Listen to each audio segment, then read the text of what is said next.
കേന്ദ്രമന്ത്രി സുരേഷ് ഗോപിക്കെതിരെ ഒരു ഗുരുതരമായ കുറ്റം കോടതിയിൽ നിലനിൽക്കുകയാണ്. അദ്ദേഹം എല്ലാവർക്കും വാരിക്കോരി സഹായം ചെയ്യുന്നു, സഹവർത്തിത്വവും മാനുഷിക പരിഗണനയും അങ്ങേയറ്റം കാണിക്കുന്ന ഒരു വ്യക്തി. ആര് ആപത്തിൽപ്പെട്ടാലും ഓടിയെത്തി സഹായിക്കാൻ മനസ്സുള്ള ഒരു നല്ല മനുഷ്യൻ എന്ന രീതിയിലൊക്കെ തന്നെ അറിയപ്പെടുന്നു.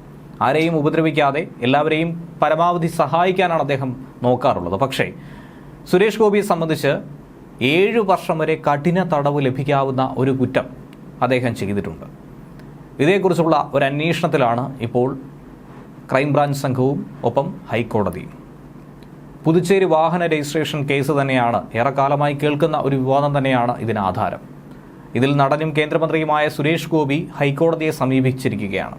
എറണാകുളം മജിസ്ട്രേറ്റ് കോടതി ഉത്തരവിനെതിരെയാണ് ഹൈക്കോടതിയിൽ ഇപ്പോൾ അദ്ദേഹം അപ്പീൽ നൽകിയിരിക്കുന്നത്.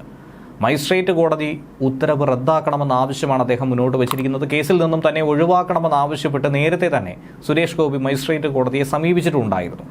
എന്നാൽ ആ ആവശ്യം കോടതി തള്ളിയതിന്റെ പശ്ചാത്തലത്തിലാണ് അപ്പീൽ ഹർജിയുമായി ഹൈക്കോടതിയെ സമീപിച്ചിരിക്കുന്നത്. നികുതി വെട്ടിച്ചു എന്ന കേസിലാണ് കേന്ദ്രമന്ത്രി സുരേഷ് ഗോപി ഇപ്പോൾ ഹൈക്കോടതിയിൽ റിവിഷൻ പെറ്റീഷൻ നൽകിയിരിക്കുന്നത്. വിടുതൽ ഹർജി തള്ളിയ പ്രത്യേക കോടതി ഉത്തരവിനെതിരെ തന്നെയാണ് ഈ നീക്കമെന്നും മനസ്സിലാക്കാൻ കഴിയുന്നുണ്ട്. കേന്ദ്രഭരണ പ്രദേശമായ പുതുച്ചേരിയിൽ വാഹനം രജിസ്റ്റർ ചെയ്ത് സുരേഷ് ഗോപി നികുതി വെട്ടിച്ചു എന്ന കേസാണ് ഈ സംഭവങ്ങൾക്ക് ആധാരമായി നിൽക്കുന്നത്. 2010 ജനുവരി 27 കേസിന് ആസ്പദമായ സംഭവമുള്ളത്. PY01BA 999 എന്ന നമ്പറുള്ള ഓഡി കാർ പുതുച്ചേരിയിൽ രജിസ്റ്റർ ചെയ്തുവെന്നാണ് രേഖകളിലൂടെ മനസ്സിലാക്കാൻ കഴിയുന്നത്. വാഹനം രജിസ്റ്റർ ചെയ്ത പുതുച്ചേരിയിലെ വിലാസവും വ്യാജമാണെന്ന് നേരത്തെ ക്രൈംബ്രാഞ്ച് സംഘം അന്വേഷണത്തിലൂടെ കണ്ടെത്തിയിരുന്നു. അങ്ങനെയാണ് സുരേഷ് ഗോപിക്കെതിരെ ക്രൈംബ്രാഞ്ച് കുറ്റപത്രം നൽകിയത്.